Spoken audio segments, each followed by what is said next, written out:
kasi mo unay ni mama ni diyan ti naganan ijay kwa sa lamagi pinagtuturo kakasi mo unay di asod na dintan. Ay, oo pala, papalain ko pa pala yung Saan ba yun? bukas pag na maaga ko na Anong gising. papalain niya? Papalain ko yung pag-agusan ng tayo niya, Papa. Hanggang dun sa Hindi may... ako na, turo niyo kung saan. Bukas. Sa may nyug para ano ng nyug. Fertilizer ng nyug. Kasi nung tag-ulan, umaagos pala dun sa gilid, kaya dun namin siya nilagay. Sakto. Para maganda ang agos ng pupo niya. Para di ma-stuck dyan sa harapan. Ayaw ni mamang doon. Kasi ayaw din ni mamang doon kasi nai-stuck din doon. Mga angot na nuko. Oo, mangamot na.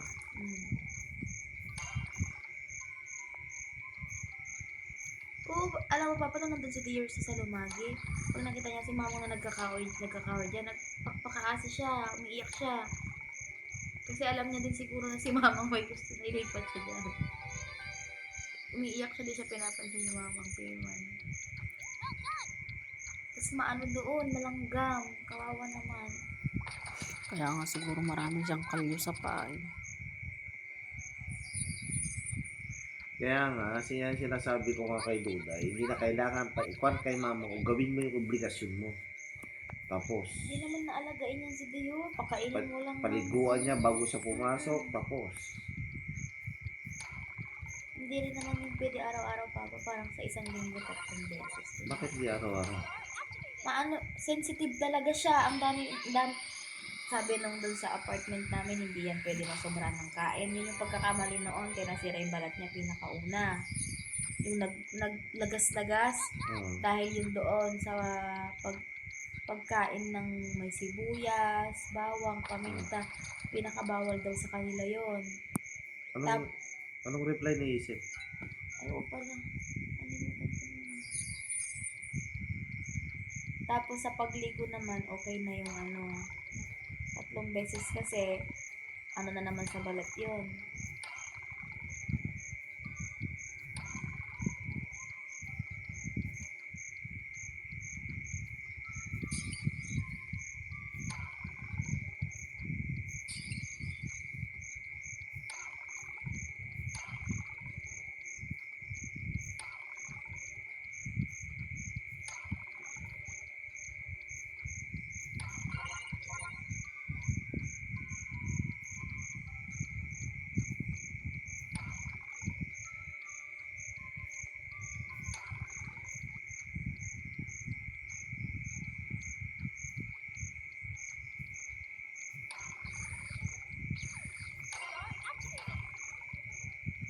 Katungangan, laki-laki na niya.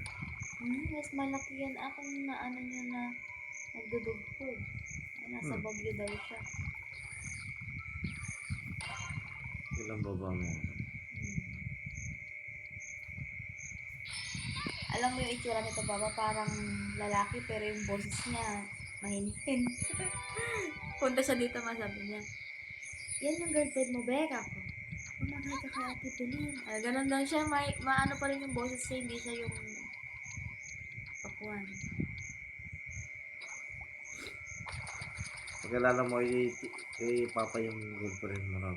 Dinadala niya yan dyan eh. Bagam. Di namin uuwi, sabi niya naman. Ha? Di namin uuwi, sabi niya. Bakit? Bakit niya eh? Siyempre pasukan na eh. Oo nga, baka start na.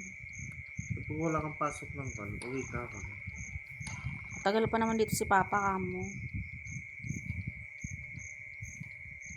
Ay, hindi, bakasyon niya din. Doon na siya magbabakasyon. Mapansin talaga to. Gusto niya lang makasama yung girlfriend niya. Taga Bagyo kasi yun. Taga Bagyo ba yan? Oo, taga Bagyo yun. Kaya lagi siyang umakit sa Bagyo nung nagka-girlfriend siya noon doon. Igorot. Boring sa balog, sabi niya. Igorot? Hindi ko lang alam ma, pero maputi. Ngungo, Papa. Ano ngungo? Ngungo. Tapos, ayoko naman kasi ma-offend si Isel. Tinanong ko kasi, anong course mo, Becca? Kung sinasabi siya, tapos sabi ko na lang, kahit di ko naintindihan, nahiya na ako magpaulit. Ibig sabihin, parang nakatahi lang yung parang si Uneng. Hindi nga yung kanya eh. As in ngungo. Oo. Ba't naman na ano si Isil ng ganun? Ma, yun din ang struggle nilang mga shibuli na iilang babae lang ang. Papayag. Oo. Eh, kung siguro kay Isel din na ano, baka mabait din naman yung babae, baka din naman siya tumitingin sa itsura. Pakilala mo daw. Ano? Susunod na ko siya. Wala siyang tis agarod. Ibugan. Kasla kanya wala kang tis. Kilala mo. Mana sa Rubino nga walang tis.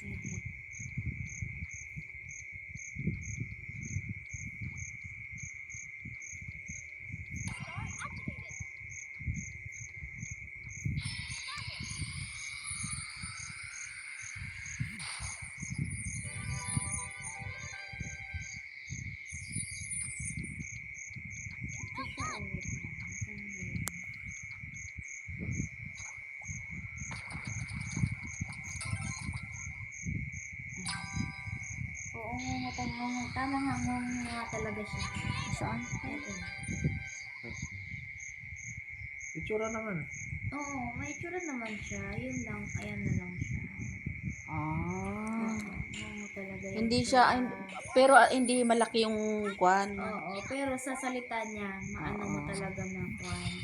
Oh, papa na eh, guwapo yan, ano eh. Laking Bibikini babae. niya. Oo. Sexy ng girlfriend ng pamangkin ko.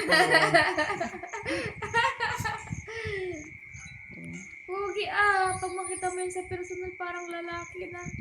So, pa ni Papa na. Kuha niya si Tito Nanan.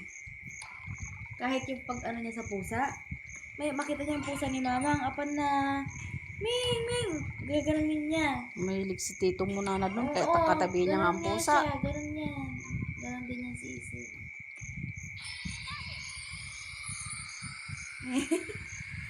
Lalaki. Ay, bibigay ko pang lalaki dyan. Pero ang ganda nito pag naging babae din. Imagine mo, ang ganda ng ilong niya.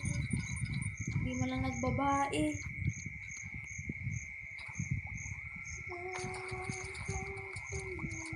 Ito lang ata. May mga naging girlfriend na rin siya noon. Pero kung di ako nagkakamali, ito lang yung nagtagal pa.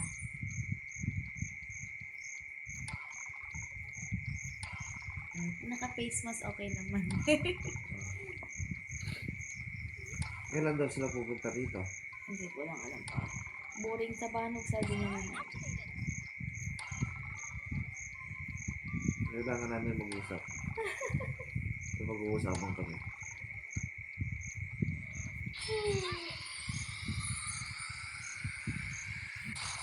Mag-shoot-shoot ko lang.